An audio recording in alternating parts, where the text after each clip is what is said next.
দিল্লী দিছপুৰ হুঁচিয়াৰ ৰাইজ আজি জাগিছে চৰকাৰ হুঁচিয়াৰ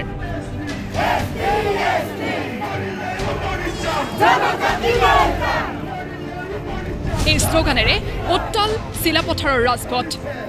আহোম জনগোষ্ঠীয় লোকৰ প্ৰতিবাদত কপিল চিলাপথাৰ মৰিলেও মৰি যাম জনজাতি লৈ যাম এই শ্লোগানেৰে প্ৰধানমন্ত্ৰী নৰেন্দ্ৰ মোদীক পেলাই দিলে আটাচুৰ নেতাই নৰেন্দ্ৰ মোদী কি কৈছিল কংগ্ৰেছ চৰকাৰ সেই সময়ত শাসনত আছিল অসমত আহি নৰেন্দ্ৰ মোদীয়ে ঘোষণা কৰিছিল তেওঁৰ ভাষাৰে কথাটো কৈছো তেওঁৰ ভাষাতে তেওঁৰ ডায়লগতে কথাটো কৈছো मेरे प्यारे भाई और बहनों अगर दिल्ली में हमारी सरकार आई तो ताय अहूम के साथ 6 जनगोष्ठी को हम जनजातिकरण दे देंगे 6 महीने के अंदर प्राक्तन मुख्यमंत्री सर्बानंद सोनोवाले কৈছিল কি বৰ্তমানৰ মুখ্যমন্ত্ৰীয়ে আভলুটি মাৰিছে কেনেদৰে উদাত্ত ভাষণেৰে উভতি ধৰিলে বিজেপি চৰকাৰক পাছ কৰিবৰ কাৰণে সৰ্বানন্দ সোণোৱালে কি কয় হাতখন দাঙি লাগি জাতি মাটি ভেটি এনেকে হাত দাঙি নিছে হইলে জাতি মাটি ভেটি কথা কলে আৰু 6 জনগোষ্ঠী জনজাতিকৰণ কৰা কথা এই প্ৰতিশ্ৰুতি পালন কৰি পাৰিলে নে 5 বছৰ নোৱাৰিল ডিঙি বেকাব কৰি নাক খজুৱাই খজুৱাই হিমন্ত বিশ্বই কলে যে আমি আহিলে জনজাতিকৰণ প্ৰদান কৰা হ'ব কৰিলে নে নাই কৰা আৰু জনজাতিকৰণলৈ ভেঙচালি কৰিব লাগে অসমৰ জাতি মাটি ভেটি সুৰক্ষা কৰি অসমৰ সমাজ জনগোষ্ঠীক জনজাতিকৰণ দিম বুলি কৈছিল নাই দিয়া মিঠা কথা আচলতে যে পতানা কৈছে প্ৰবঞ্চনা কৈছে তাৰ কাৰণে ৰাইজ আজি ৰাজপথলৈ ওলাইছে আৰু জাতিয়ে এখন চৰকাৰ নিজৰ জাতীয় দায়িত্ব পালন কৰিবৰ কাৰণে সহায় দিব লাগে আহি আছে 2026 নিৰ্বাচন যদি চৰকাৰ গঠনৰ মন আছে তাই আহোমকে ধৰি 6টা জনগোষ্ঠীক জনজাতিৰ মৰ্যাদা দিয়ক যদি প্ৰতিশ্ৰুতি পালন নকৰি ৰাইজক প্ৰতাৰণা কৰে তেন্তে গাদী হেৰুৱাবলৈ সাজু হওক এই হুংকাৰ প্ৰতিবাদী জনতা আৰু সংগঠনৰ এসটি আমাক দিব লাগিব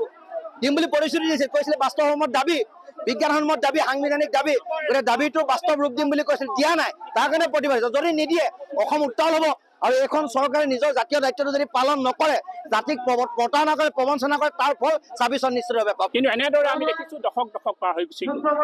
গতিকে 26 নিৰ্বাচন আহি আছে আহোম এতিয়া জাগিছে এই যি শক্তি আহোমৰ শক্তি উজনি অসমৰ প্ৰায়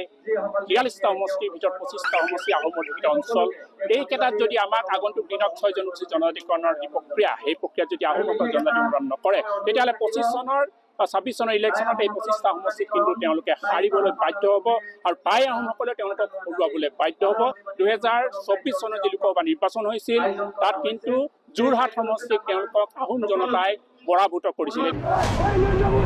অহা নাই কোন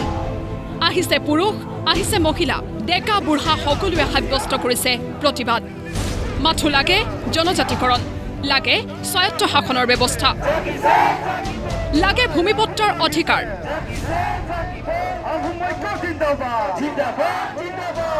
তোমালোকে মুকলি মনেৰে কৈ দিয়া যে আমি থলগিৰি খিলঞ্জীয়া ৰাইজৰ ভোটে আমি চৰকাৰ বনোৱা নাই আমি থলগিৰি খিলঞ্জীয়া ৰাইজৰ ভোট আমাক নালাগে ভূমি অধিকাৰ দিম বুলি আমি কোৱা নাই সম্পদৰ ওপৰত অধিকাৰ থলগিৰি খিলঞ্জীয়া থাকিব বুলি আমি কোৱা নাছিলো আৰু আমি এইটোও কোৱা নাছিলো যে অসমত থকা প্ৰতিটো জাতি জনগোষ্ঠীৰ সমবিকা সমন্বয়ৰ লগতে জীৱন সম্পত্তি নিৰাপত্তা দিম কৈ দিয়া তোমালোকে কৈ দিলে এইটো হ'ল তেতিয়া এইবোৰ প্ৰতিবাদ নহয় কি উজনি কি নামনি সকলোতে চৰকাৰৰ বিৰুদ্ধে ক্ষোভ আন্দোলন বা প্ৰতিবাদ তেওঁলোকে নহয় বুলি ভাবি আছে কিন্তু আজি দেখিছে উজনি নামনি মধ্য সকলোতে প্ৰতিবাদ এই প্ৰতিবাদ স্বতঃস্ফূৰ্তভাৱে হৈছে ৰাইজে নিজস্বভাৱে ওলাই আহিছে গতিকে আমি 26 পূৰ্বে চৰকাৰে যদি পাহৰি গৈছে এই পাহৰা কথাবিলাক মনত পেলাই দিছো এই ধৰি লওক ৰেচন কাৰ্ডৰ কথাই হওক এই ধৰি লওক অৰুণোদয়ৰ কথাই হওক ৰাতি আমালৈ এটা ফোন আহিব ক'ব যে তহঁতি সেই সভাখনলৈ গলি আৰু তহঁতৰ অৰুণোদয় কাটি দিয়া হ'ল তহঁতি সভাখনত গৈ চৰকাৰৰ বিৰুদ্ধে কথাকাণ্ডবিলাকত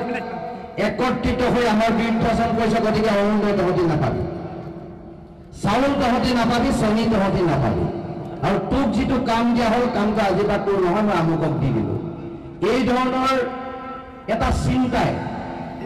আমাৰ জনগণক ক্ৰিয়া নকৰা নহয় কৰিছে। চিলাপথাৰৰ পৰা মহম্মদ নামৰোজৰ ৰিপৰ্ট, প্ৰতিদিন টাইম।